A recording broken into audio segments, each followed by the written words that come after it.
Hola, ¿qué tal? ¿Cómo están? Bienvenidas y bienvenidos a una edición más de TeleR. Esta vez vamos a hablar de algunas aplicaciones del álgebra lineal a la epidemiología, neurociencias y artes en nuestra sección Arte, Emociones y Matemáticas. Hashtag Geometría Pagana. Tendremos mucha álgebra y mucha geometría. Y de entrada vamos a empezar platicando con qué objetos vamos a trabajar. Bueno, el álgebra lineal se trata de trabajar con vectores. ¿Qué es un vector? Pues en un principio lo podemos pensar como estas flechitas de colores que estamos viendo ahí. Cada flechita es un vector y si se fijan todas parten de un origen común. Tenemos el vector B1 que es horizontal en naranja y el vector B2 que es vertical en naranja. Lo fabuloso de los vectores es que los podemos multiplicar por números, bueno, en este caso que son vectores de un espacio vectorial real. Entonces, por ejemplo, ¿qué significa 2 por B2? Pues significa tomarnos el vector B2 dos veces en su misma dirección.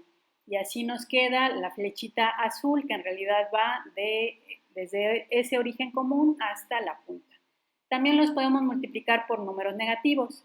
Por ejemplo, si multiplicamos el vector B1 por menos 3, lo que nos queda es la flechita azul horizontal que parte del origen hasta su punta. Si se fijan, está en el sentido contrario de B1 porque lo estamos multiplicando por un número negativo. Bueno, y los vectores también se pueden sumar. ¿Qué pasa si sumamos ese 2B2 con menos 3B1?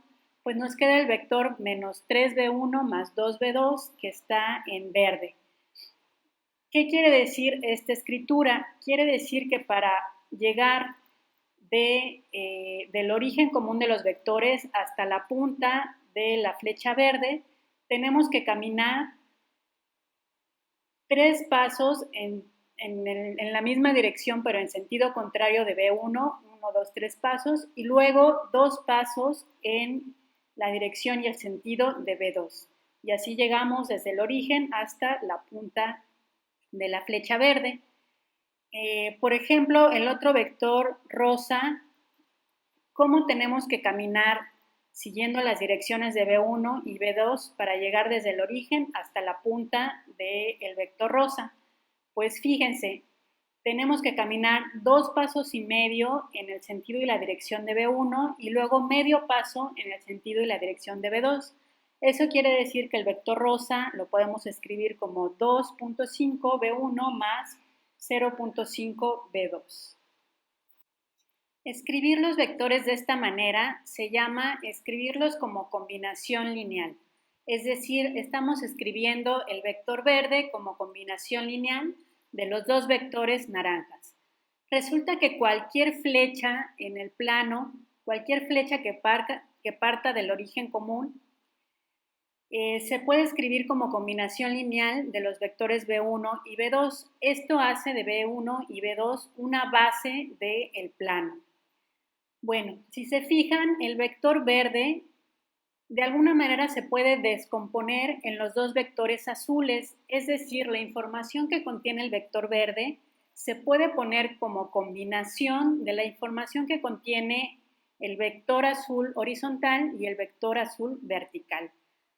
Bueno, además, no solo los dos vectores naranjas forman una base del plano, sino también, por ejemplo, el vector azul y el vector rosa formarían una base del plano porque cualquier flecha, incluso B1, la voy a poder escribir como combinación lineal del vector azul, del vector verde, perdón, y del vector rosa. ¿Cómo encuentro los multiplicadores necesarios para hacer eso? Pues eso ya es cuestión de encontrar algunas matrices, etcétera, que ahorita vamos a platicar de eso. Y el vector rosa solito no me forma una base del plano, porque por ejemplo el vector verde yo no lo puedo poner simplemente como un múltiplo del vector rosa, es decir, necesito más. La moraleja es que un conjunto de vectores en el plano me va a formar una base si sucede dos cosas.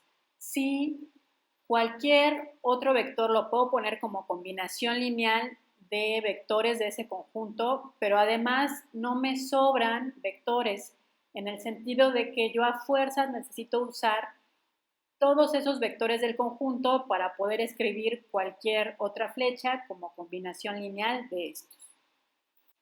Y vamos a ver todo esto, qué aplicaciones tiene en la modelación matemática de la propagación de enfermedades infecciosas como el COVID-19, en la toma y la interpretación de imágenes biomédicas, en particular del tomógrafo, y qué tiene que ver con la magia. Así que arrancamos. Bueno, entonces una matriz, ¿qué es? Es un arreglo de números como el que están viendo en pantalla, donde tengo filas y tengo columnas.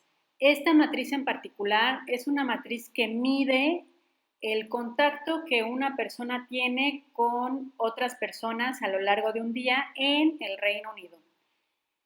Es decir, en una parte de Europa, por Inglaterra.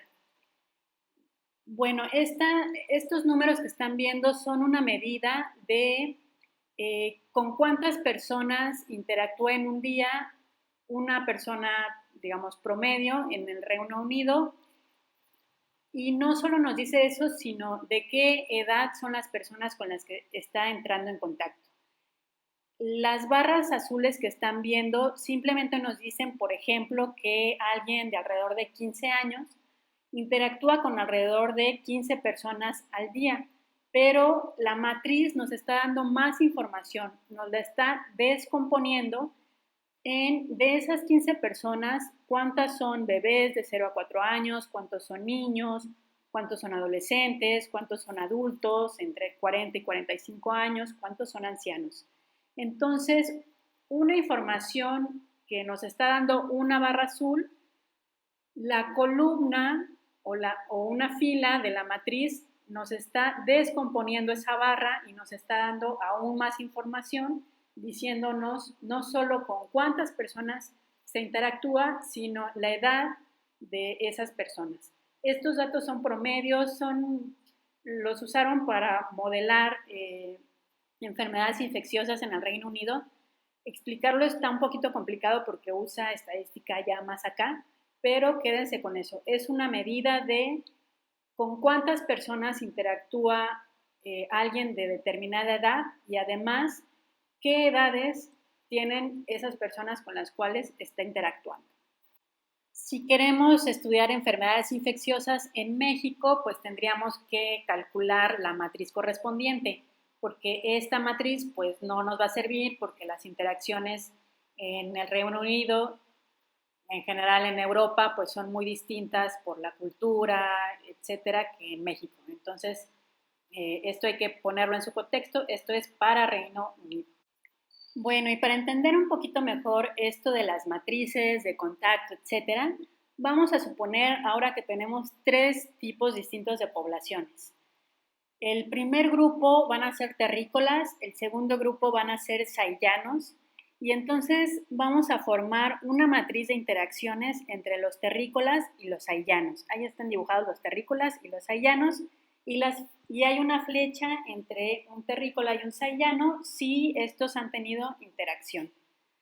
Entonces, bueno, si se fijan en el arreglo que está en la parte inferior izquierda, donde tengo terrícolas y saillanos en una especie de cuadrícula, entonces la matriz es lo que está entre paréntesis.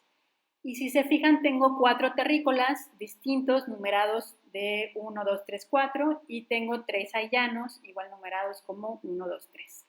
Entonces, en mi arreglo, en mi matriz, voy a poner un 0 si el terrícola correspondiente no ha entrado en contacto con el saillano correspondiente. Y voy a poner un 1 si sí han entrado en contacto. Entonces, si se fijan, el terrícola 1 no ha entrado en contacto con el saillano 1. Por eso en mi matriz en la casilla 1, 1 tengo un 0. Ahora, el terrícola 1 entró en contacto con el saillano 2. Por eso en la fila 1, columna 2, tengo un 1. El terrícola 1 no entró en contacto con el saiyano 3, por eso en la fila 1, columna 3, tengo un 0. Luego, el terrícola 2 entró en contacto con el saiyano 1, por eso en la fila 2, columna 1, tengo un 1. Y ese es con el único saiyano que entró en contacto, entonces por eso la fila 2, en la columna 2 y 3 tiene 0. Si se fijan, el terrícola 3 no entró en contacto con ningún saiyano, por eso en la fila 3 hay puros ceros. Y luego el terrícola 4 entró en contacto con el saiyano 1 y con el saiyano 3, por eso en la fila 4 tengo un 1 en la columna 1 y un 1 en la columna 3 y un 0 en la columna 2. Bueno, en matemáticas solemos escribir las matrices con letras mayúsculas y para decir que ese arreglo puede contener cualesquiera números, esos números que están adentro de la matriz usualmente los numeramos con dos índices. El primer índice indica las filas y el segundo índice indica las columnas. Entonces, mi matriz A, si podría ser que los terrícolas y los sayanos estuvieran interactuando de distinta manera, bueno, pues de todos modos, esa matriz A contendría números y esos números yo los puedo nombrar como A11, A12, A13, A21, etc.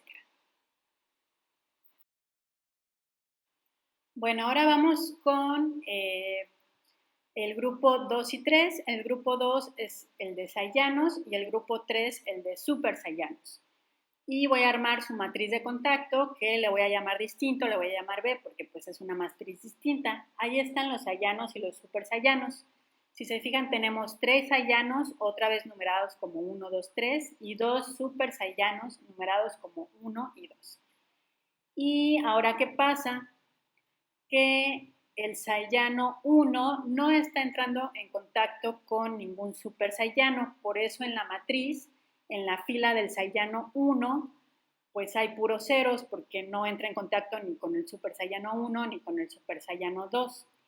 Luego, el sayano 2 entra en contacto tanto con el super sayano 1 como con el super sayano 2. Por eso, en la fila del sayano 2 hay dos unos. Y luego el sayano 3 solo entra en contacto con el super sayano 2. Por eso en la fila 3, columna 1, tenemos un 0 y en la fila 3, columna 2, tenemos un 1. Y como esta matriz se llama B, pues en general a sus entradas les vamos a llamar B11, B12, B21, etc.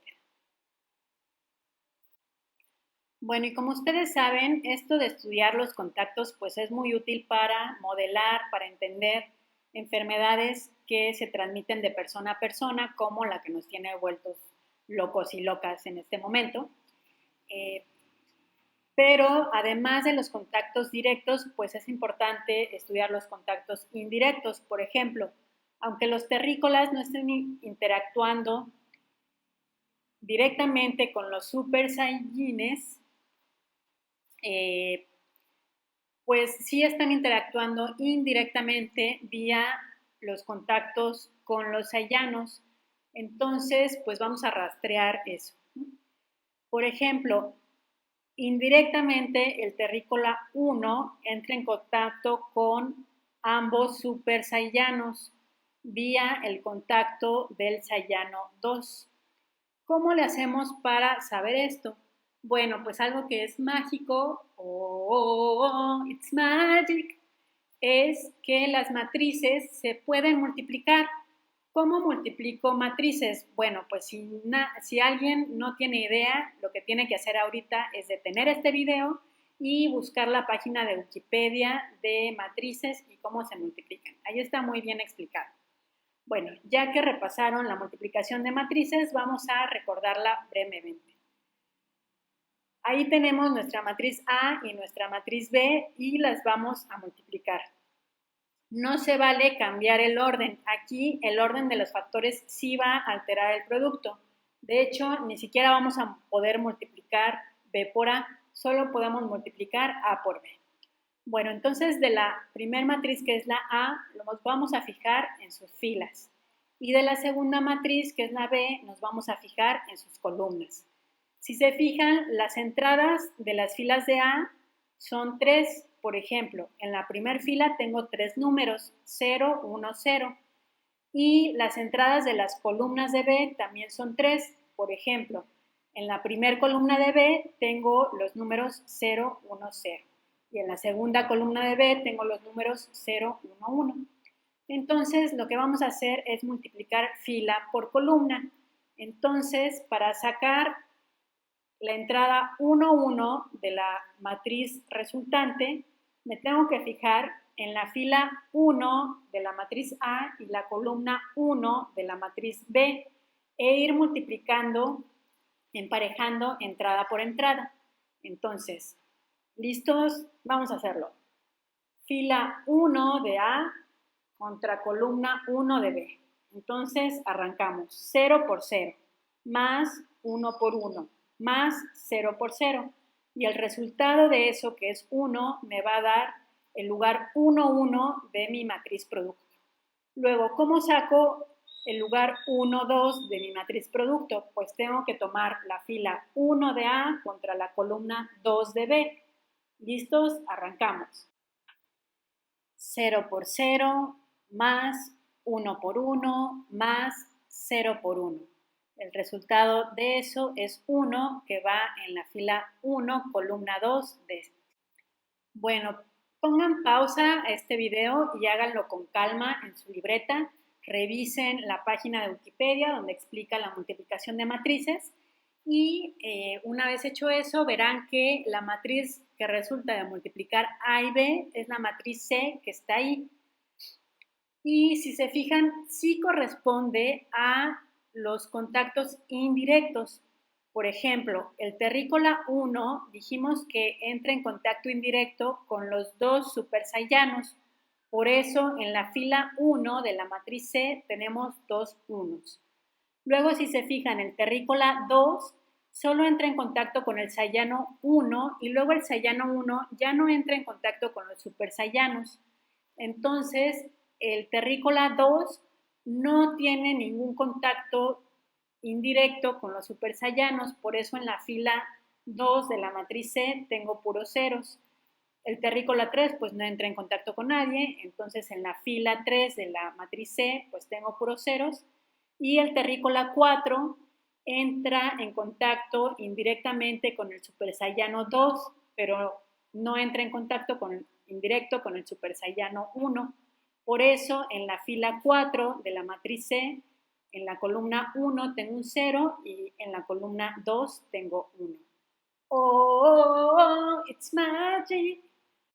Oh, it's magic.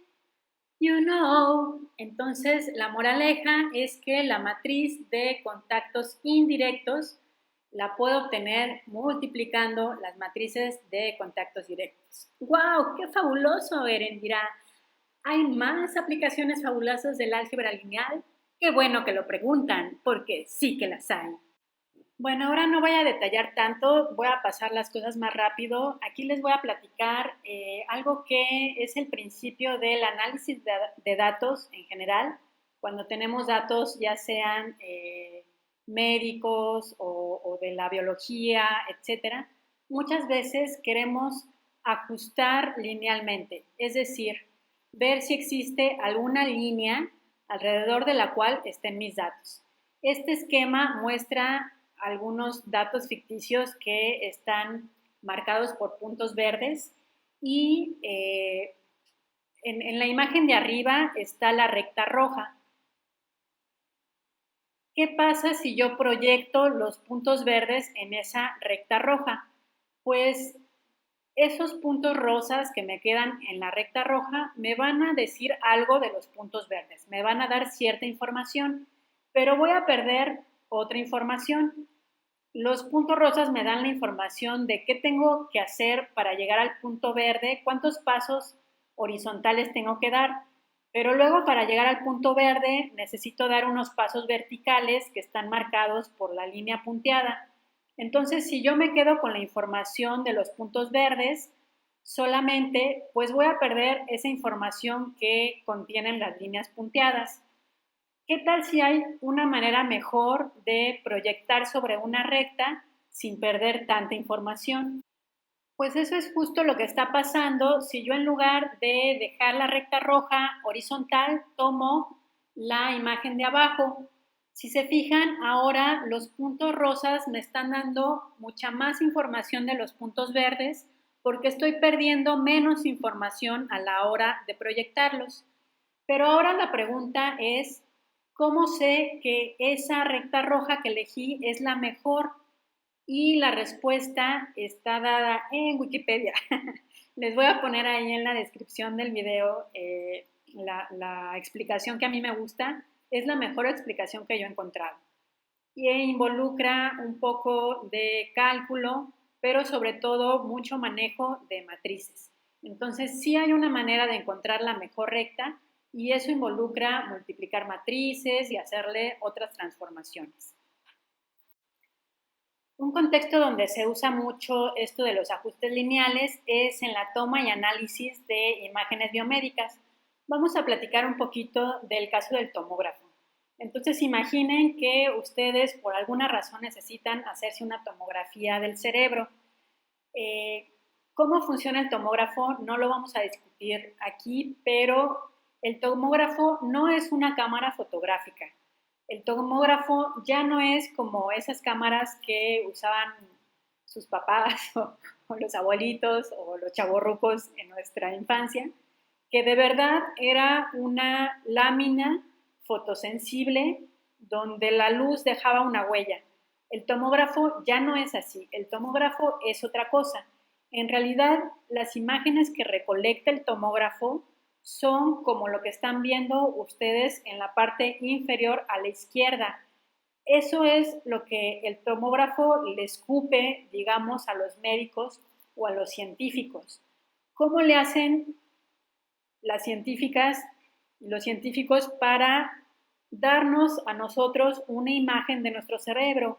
Pues, ¿qué creen? Lo que hacen en realidad es una transformación lineal.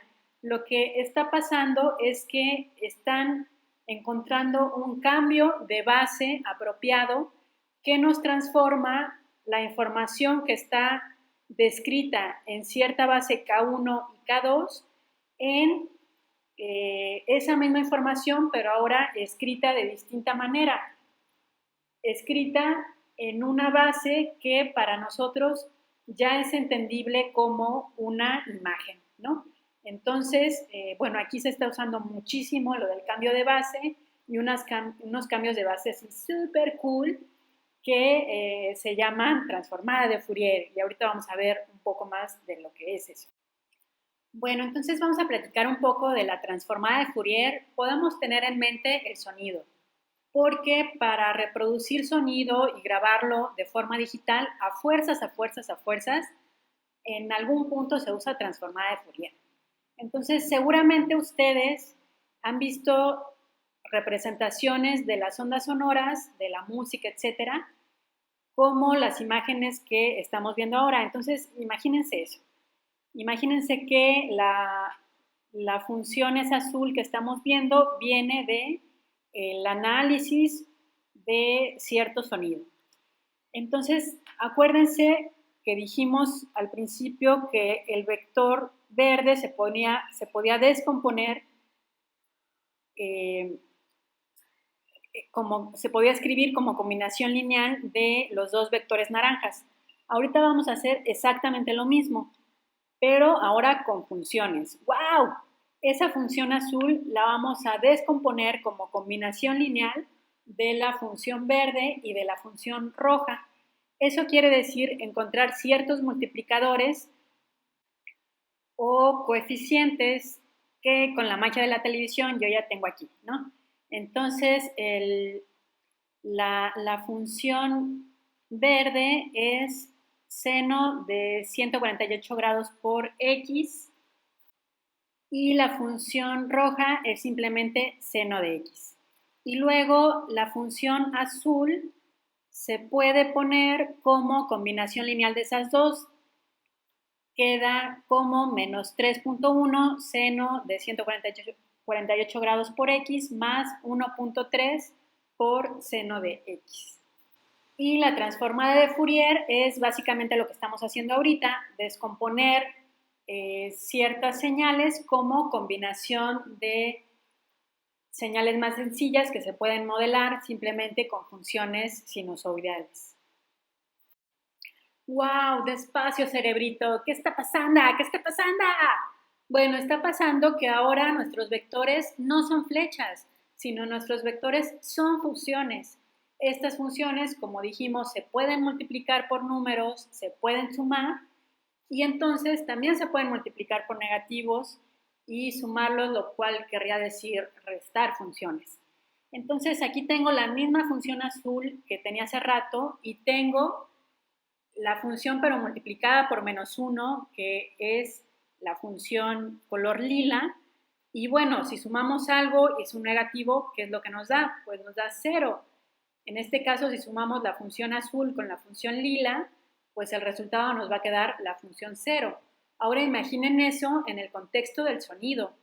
Entonces yo puedo producir un sonido cuya representación me quede azul y luego puedo ver la representación negativa y regresarme al sonido. Eso lo podría poner en el canal izquierdo y el azul, por ejemplo, y luego el lila en el canal derecho. Y entonces, ¿qué va a pasar? Pues eso está en uno de los videos de Jaime Altozano y por ahí se los dejo en la descripción. Pero entonces va a pasar que si nosotros reproducimos esa grabación en un reproductor mono, lo que va a hacer ese reproductor es sumar esas dos ondas y al final vamos a escuchar la onda 0, es decir, no vamos a escuchar nada. Pero si nos ponemos audífonos y escuchamos en una oreja el canal izquierdo y en otra oreja el canal derecho, pues sí vamos a escuchar algo. Y esa es una manera de mandar mensajes secretos, ¿no? Solo las personas que tengan reproductores estéreo, es decir, reproductores donde el canal izquierdo se reproduzca de manera independiente que el derecho, podrán escuchar el mensaje, y aquellos que no tengan reproductores estéreo, que tengan reproductores mono, pues su reproductor les va a sumar automáticamente esas dos ondas y al final no van a escuchar nada. Bueno, y ahora como la edición es lo nuestro, no nos vamos a quedar ahí, sino vamos a buscar más aplicaciones. Vamos directo a la magia. Y para eso hay que entender un poquito de qué nos sirve tener dos orejas. ¿Por qué no nada más una? Bueno, pues en particular tener dos orejas nos sirve para ver en qué posición respecto a nosotros está produciendo un sonido. Por ejemplo, el canto de un pajarito. Si el pajarito está a la izquierda de nosotros, su canto va a llegar primero a nuestra oreja izquierda y va a llegar con cierto retraso a nuestra oreja derecha. Y esa discrepancia, aunque nosotros no seamos conscientes, nuestro cerebro es capaz de interpretarla y el análisis que hace el cerebro de esa discrepancia nos permite a nosotros identificar en qué posición respecto a nosotros se está produciendo el sonido. Y algo que es mágico es que gracias al análisis de datos y a todo la capacidad de cómputo que se tiene hoy en día, la humanidad ha sido capaz de entender cómo es esta diferencia entre los sonidos que nos llegan a una oreja y a otra, y más aún cómo es que nuestro cráneo y nuestra cabeza deforma los sonidos a manera de que se ha entendido muy bien el análisis que hace el cerebro para decir, bueno, el pajarito está del lado derecho, del lado izquierdo, está arriba, está atrás de nosotros. Y luego han hecho una especie de ingeniería inversa para reproducir ese efecto. Es decir, para que mediante dos audífonos seamos capaces de generar la ilusión de que la fuente de sonido está adelante o está atrás. pero no les cuento más porque quiero que ustedes lo sientan y lo vivan en oídos propios. Y ahí en la imagen solo estoy poniendo como un pedacito de la página de Wikipedia que explica esta técnica. Y para mostrarles por ahí, si alguien ha estudiado lo que dijimos anteriormente de el ajuste lineal, si se fijan, es la misma técnica de encontrar el argumento mínimo de cierta sumatoria. Lo que necesitamos hacer para crear este efecto en términos de matemáticas, de álgebra lineal, es muy parecido a un ajuste de recta. Y por ahí aparece un vector de coordenadas beta 1, beta 2, es como los vectores que habíamos visto desde el principio. Es decir, el álgebra lineal, aunque sea lo más básico, nos sirve un montón para entender un montón de fenómenos. Ese efecto del que estamos hablando le llamaron audio 8D. No es por 8 dimensiones, sino por 8 direcciones. Y esta es una recomendación mía de una rolita en audio 8D que me gusta mucho. Acuérdense, a fuerzas tienen que escucharlo con audífonos para sentir el efecto. Y bueno, solo me resta agradecerles muchísimo la atención, agradecer muchísimo a la profa Gaby la invitación a hacer este video, recordarles que hagan su tarea comunitaria, que se cuiden, que coman muy bien, que hagan un poco de ejercicio, que mantengan a raya el estrés para estar sanos. Les extraño, les mando muchos abrazos. Ahí en la descripción les dejo las referencias y más información sobre todo lo que hablamos. Y bueno, muchísimas gracias. Gracias fans por verme y nos vemos hasta la próxima.